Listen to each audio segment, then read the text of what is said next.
Պարոն Դատոնց, նախարարը հայտարարեց, որ սահմանադրական, այսինքն նոր սահմանադրության ուղղությամբ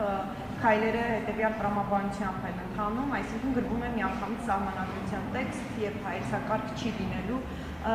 Նախ խնդրեմ, ես ենթադրում եմ, որ դուք եք, հա, ոնց որ թե այդ աշխատանքները համակարգում, եթե չէ, խնդրում եմ ասեք նախարարությունում ով է աշխատանքները համակարգում նոր սահմանադրություն գրելու ուղղությամբ եւ ինչու է որոշվել միանգամից անցնել բուն տեքստի աշխատանքներին, սա արդյոք նշանակում է, որ այն խորհուրդը, որ վարչապետը ձևավորել էր անցած տարվա մայիսին, ըստ էության արդյունավետ չի գործում եւ նախարարությունը որոշել է միանգամից անցնել տեքստի աշխատանքներին։ Շնորհակալություն։ Նախարարը այո, այս հարցին անդրադարձել է եւ մենք նշել ենք, որ նախարարությունը ներկայումս աշխատում է տեքստի վրա։ Համակարգումը դե փաստացի այո, ես կարող եմ պատասխանել հարցին, քանի որ տեղյակ եմ բովանդակային եւ նախկինում էր նաեւ ներգրաված եմ եղել սահմանադրական բարեփոխումների քարտուղարությունում։ Հիմա քարտուղարությունը նախարարության ներսում աշխատում է տեքստի վրա, ինչու է այդպես որոշվել, որովհետեւ մենք ունենք շատ սերմ ժամկետ, գիտեք, մինչեւ հաջորդ ընտրությունները 2026 թվականի ունենք հանձնարարական, որ պետք է սահմանադրության նախագծի տեքստը պատրաստ լինի։ Հայեցակարգի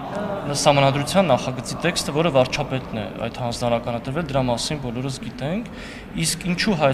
հարցի պատասխանը ինչու հայեցակարգ չէ, այլ հենց միանգամից սահմանադրություն, առաջինը, որ ժամկետի այո խնդիր ունենք 1, երկրորդը հայեցակարգի վրա շատ երկար աշխատանք տարվել է վերջին 2-3 տարիների ընթացքում եւ նաեւ ունենք չասեմ հաստատված հայեցակարգ, այլ ունենք հայեցակարգային փաստաթուղթ, որտեղ կենտրոնացվել են շակվի գլուխ առ գլուխ կամ թեմա առ թեմա ներկայացվելու է սահմանադրական բարեփոխումների խորհրդի անդամներին, իրենք դրան կարող են նայել, դիտարկումներ ներկայացնել եւ նորից թեմա առ թեմա գլուխ առ գլուխ մենք կարողանալու ենք իրենց հետ քննարկել։ Այսինքն ներողություն սահմանադրական բարեփոխումների խորհուրդը չի լուծարվել եւ գործում է։ Պարոն Դատոնց, ինչով է պայմանավորված այդ շտապողականությունը, որովհետեւ վարչապետը կարծեմ մինչեւ հունիս, եթե չեմ սխալվում, մի որոշմամբ ակնկալում էր հայեցակարգի նախագիծ, իսկ մինչև տարեվերջ 26 դեկտեմբեր արդեն սահմանադրական հենց սահմանադրության բուն նախագիծը։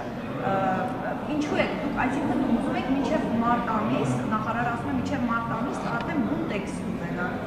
Սա արդյոք շեղում չի վարչապետի որոշումից, որովհետև ինքը ամռանը ակնկալում է նախ հայեցակարգի նախագիծ։ Ինչով է շտապողականությունը պայմանավորված եւ արդյոք այդ որոշմանը հակառակ է։ Չէ, իրականում ոչ թե շեղում է, այլ դուք շատ ճիշտ նշեցիք, որ մինչև 26 թվականի վերջ պետք է հենց սահմանադրության տեքստի նախագիծը լիներ։ Հիմա մենք դա ենք անում։ Այսինքն ի սկզբանե որոշվել դե մարտի մասին, երբ որ նշել է նախարարը, տեքստի նախագծի մասին է, բայց այդ տեքստի նախագիծը պետք է քննարկվի, մասնագիտական քննարկումներ անցնի, դրանք բոլորը շատ ժամանակ են տանելու եւ կարծում եմ այդ քննարկումները կարող են բերել նրան, որ մենք 26 թվականի գոնե կեսերին ունենանք այս կամ այն չափով վերջնական փաստաթուղթ։ Շտապողականություն չկա, վարչապետի որոշմամբ էլ դուք նշեցիք, որ նշված է եղել ժամկետը 26 թվականին ունենալ այդ փաստաթուղթը։ Ուզում եք մինչև ընտրությունները դե հայեցակարգ է, վարչապետը ասում է 26-ի ամռանը հայեցակարգի նախագիծ։ Տարեվերջ արդեն Չէ, այս անցած տարի մենք պետք է ունենայինք հայեցակարգը եւ հետո դրա հիման վրա մշակվեր սահմանադրության փոփոխությունների տեքստը, որովհետև նաև կառավարության ծրագրում էր 21-26 թվականների այդ հնարավորությունը նախատեսված է եղել ունենալ կամ փոփոխությունների տեքստ կամ նոր սահմանադրություն։ Հետևաբար մեր բոլոր աշխատանքները այնպես են կազմակերպում, որ այդ վերջնաժամկետին հասցնենք։ Բոլորին հետաքրքրում է նախաբանը, հա, որտեղ ըստ էության դուք հետում եք, որ Ադրբեջանի պահանջով չի արվում, բայց ձեր ընդդիմախոսները նշում են, որ հենց իրենց պահանջով է արվում եւ այդ համշտակությունը կապված է դրա հետ, հասել եք այդ որոշմանը, թե նախաբանը Այս պահին նախաբանի փոփոխության հարց չի քննարկվում։ Բայց ինչպիսին է անձամբ ձեր դիրքորոշումը նաև որպես մասնագետ, պարոն Դատոնց, օրինակ վարչապետը ասում է տարածաշրջանային նշանակություն է ունենալու նոր սահմանադրությունը։ Արդյոք այդ նշանակությունը ուղիղ կապ ունի անկախության հռչակագիրը հանել թողնելու դրույթի հետ, որովհետև ըստ էության այդտեղ է նաև այդ տարածաշրջանային նշանակության օրակարգը այսպես ասած, քննարկում կամ քննարկելի դա։ Կարծում եմ, եթե իրավական տեսանկյունից ենք նայում, Սահմանադրական դատարանը իր վերջին որոշման մեջ այս հարցին պատասխան տվել է, հաշվի առնելով այն հանգամանքը, որ եղել է մեկնաբանություն, որ անկախության հռչակագրի դրույթները որևէ կերպ չեն խանգարում Սահմանադրության մեկնաբանության կիրառությանը, իսկ քաղաքական առումով կարծում եմ ես ճիշտ չեմ համարի իհարկե մեկնաբանել վարչապետի խոսքերը, բայց կարծում եմ խոսքը գնում է նրա մասին, որ մենք պետք է ունենանք Սահմանադրություն, որը որևէ կասկածի տակ չի դրվում հանրության կողմից իր ընդունման լեգիտիմության առումով եւ քանի որ Սահմանադրությունը յուրաքանչյուր պետության, պետականության հիմքն է հանդիսանում, սա նաև բերում է իր տարածաշրջանային հետևանքները։ Արդյոք կապ ունի տարածաշրջանային նշանակության այդ համատեքստի հետ, որի մասին խոսում էր վարչապետը, նախաբան հանել չհանելու հարցը եւ իր ձևակերպումը իրար հետ իշխանող են առնում։ Հա, կրկին ես ինձ թույլ չեմ տա մեկնաբանել վարչապետի խոսքից, նախաբանի առումով կրկին նշեմ, որ փոփոխության հարց չի քննարկում եւ քանի որ Սահմանադրությունը իրավաքաղաքական փաստաթուղթ է, իրավական առումով էլ Սահմանադրական դատարանը առնվազն գործող Սահմանադրության մասով այս հարցին պատասխանել է։ Պարոն Դադոնց, տեսեք վարչապետը այդ լեգիտիմության հարցը նաև այն ձևակերպումները, որ անում է Սահմանադրության փոփոխության նոր Սահմանադրության համատեքստում, ասում է, որ ժողովուրդը ի վերջո պետք է փաստաթուղթը ընդունվի այնպիսի ընթացակարգերով, որ ժողովուրդը դա իսկապես համարի իրենը, այսինքն ամբողջությամբ ներգրաված լինի այդ Սահմանադրության ստեղծման process-ում այո եւ ինքը ձևակերպում էր ասում խոսք հենց տեքստի մասին, չէ՞ այդ կոնցեպտուալ ժողովուրդը դա համարի իրենը։ Հիմա դուք գրում եք Սահմանադրություն առանց հայեցակարգի միանգամից տեքստ եւ ինչպես եք պատկերացնում արդյոք հնարավորություն մարդկանց չեք զրկում արդեն այդ հնարավորությունից ներգրաված լինել նոր Սահմանադրության ստեղծման գործընթացին։ Դե նայեք, նույնիսկ եթե հայեցակարգը մշակվեր եւ այլն, հայեցակարգը այնպես չի, որ ժողովուրդը պետք է հանրաքվեով ընդունի, հետո նոր անցնի տեքստի քննարկմանը։ Մենք հիմա այդ նույն process-ը, քանի որ ունենք այո ժամկետների խնդիր, այդ նույն process-ը կարող ենք համատեղել եւ ունենալ տեքստ, որը կարող է նույն կերպ քննարկվել նաեւ հանրության հետ, քանի որ տեքստինքից նաեւ լինելու է նախագծի հիմնավորումը եւ այդ նույն հայեցակարգային դրույթները, որոնք կարող են լինել հայեցակարգում, կարող են արտացոլվել հիմնավորման մեջ շատ հասկանալի ձևով, ժողովրդին հասանելի լեզվով եւ դրանք քննարկվեն արդեն հանրության հետ։ Եվ պարոն Դադոնց, երբ որ նախարարը ասում է, որ նոր Սահմանադրությունը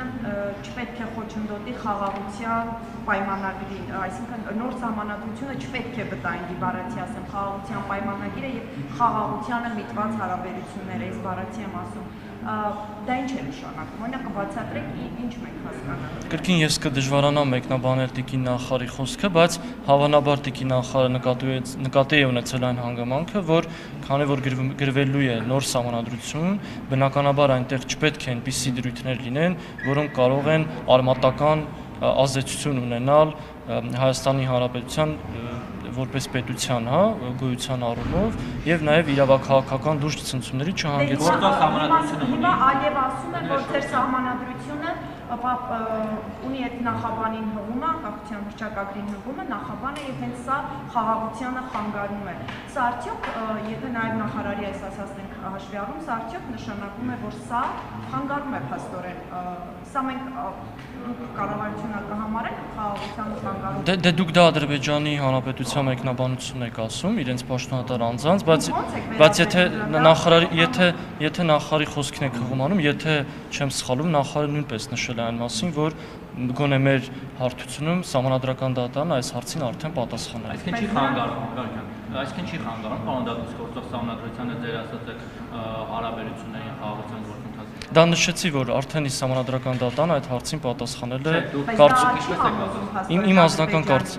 կարծիքն է, ձեզ հետաքրքրում։ Ես Սահմանադրական դատարանի որոշումը հարգում եմ որպես բարձրաստիճանի դատարանի որոշում։ Ուզում եք ինչ-որ կետ համաձայնել այնպես փոխել, որ չխանգարի հետագա խաղաղության գործընթացին, հետեւաբար չլինեն այնպիսի փոփոխություններ, որոնք կարող են նման ազդեցությունների հանգեցնել։ Պարոն Դադոնց, բացի այդ քաղաքական մասից, որ Սահմանադրությունը պետք է լեգիտիմ լինի եւ նոր Սահմանադրությունը ընդունելու պատճառներից մեկն էլ դա է։ Սահմանադրությունը ինչի համար է ուրիշ փոխվում, այսինքն ինչ առանցքային փոփոխություն է լինելու այդ Սահմանադրության, այդ նոր Սահմանադրության մեջ, ինչ գլոբալ փոփոխություն է լինելու, որ միանգամից այսպես մենք զգանք այդ այսպես գլոբալ այդ բում Մի բան էլ ես ավելացնում, այսինքն կառավարման մոդելի փոփոխություն օրինակ խորհրդարանականի Չէ, դրանք այդ հարցերին արդեն Սահմանադրական բարեփոխումների խորհուրդը պատասխան տվել է։ Հայեցակարգ նշեցի քիչ առաջ, որ հայեցակարգային այդ փաստաթուղթը, եթե չեմ սխալվում, անցած տարի մամուլում շրջանառվում էր եւ այնտեղ ուղղությունները կային, հա, բայց այս պահին ասել թե ինչն է փոխվում կդժվարանա, որովհետեւ դեռ չունենք տեքստը։ Հիմա մենք աշխատում ենք եւ պետք է խորհրդի հետ դրանք համաձայնեցնենք, հետեւաբար հիմա ինչ էլ ասեմ, հետո կարող է շահարկումների տեղիք տալ, առնվազն օրինակ խորհրդի անդամների կողմից, որ իրենց հետ առանց քննարկելու կամ համաձայնեցնելու մենք թեզեր ենք արտահայտում, որը իրենց հետ չի քննարկվել, հետեւաբար կառաջարկեմ, երբ որ արդեն հիմնական թեզերը լինեն փոփոխություններ եւ առնվազն գոնե խորհրդի անդամների հետ քննարկած լինի, այդ ժամանակ արդեն քննարկենք, թե ինչ փոփոխություններ կարող են լինել։ Պարոն Դատունց, կարող ենք ձեր խոսքից ընդհանուր այսպես բան անել, որ դուք միանգամից հայեցակարգ չեք բանանում, միանգամից տեքստ եք գրում, որպեսզի հասցնեք մինչև խորհրդարանական հերթական ընտրությունները ունենան խորհրդի կողմից հաստատված սահմանադրության տեքստ։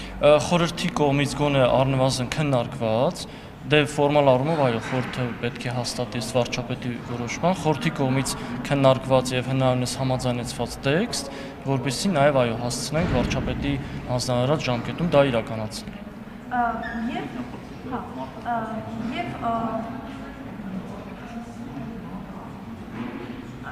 Եվ ուզում եի մի հարցը հարցնել այդ խորհրդի աշխատանքների հետ կապված, ինչու որոշեցիք այդ ձևաչափով նախարարությունը աշխատի խորհրդի հետ կոմունիկացիան ընթացքում ապահով, ինչու ոչ խորհրդի ձևաչափով, հայեցակարգով եւ այլն, որովհետեւ դանդաղ է գնում դրա համար։ Դե դրա մասին նշեցի եւ այնպես չէ որ նախկինում երբ որ նախկին մեխանիզմի դեպքում խորհրդի անդամներն էին հենց գրում տեքստը, կար Սահմանադրական բարեփոխումների մասնագիտական հանձնաժողովը, մասնագետները, ովքեր հայեցակարգային առաջարկներ էին մշակում եւ ներկայացնում խորհրդի անդամներին։ Հիմա քանի որ արդեն բուն տեքստի մշակումն է, շատ ավելի արագ եւ արդյունավետ է աշխատել բուն տեքստի վրա, առանց հավելյալ ռեսուրս դնելու հանձնաժողովի վրա եւ միանգամից քննարկել խորհրդի անդամների հետ։ Սա նաեւ հեշտ է այն առումով, որ խորհրդի անդամները իրենք էլ կարող են ուղիղ իրենց տեքստային առաջարկները ներկայացնել մեզ եւ մենք ներառենք այդ ընդհանուր տեքստը։ Եվ մենք կկարճացնել այն ամենին ու բարաշենք գայում, հա, դեր ունեցածի հետ կապված, հաստատի կին բանտապետի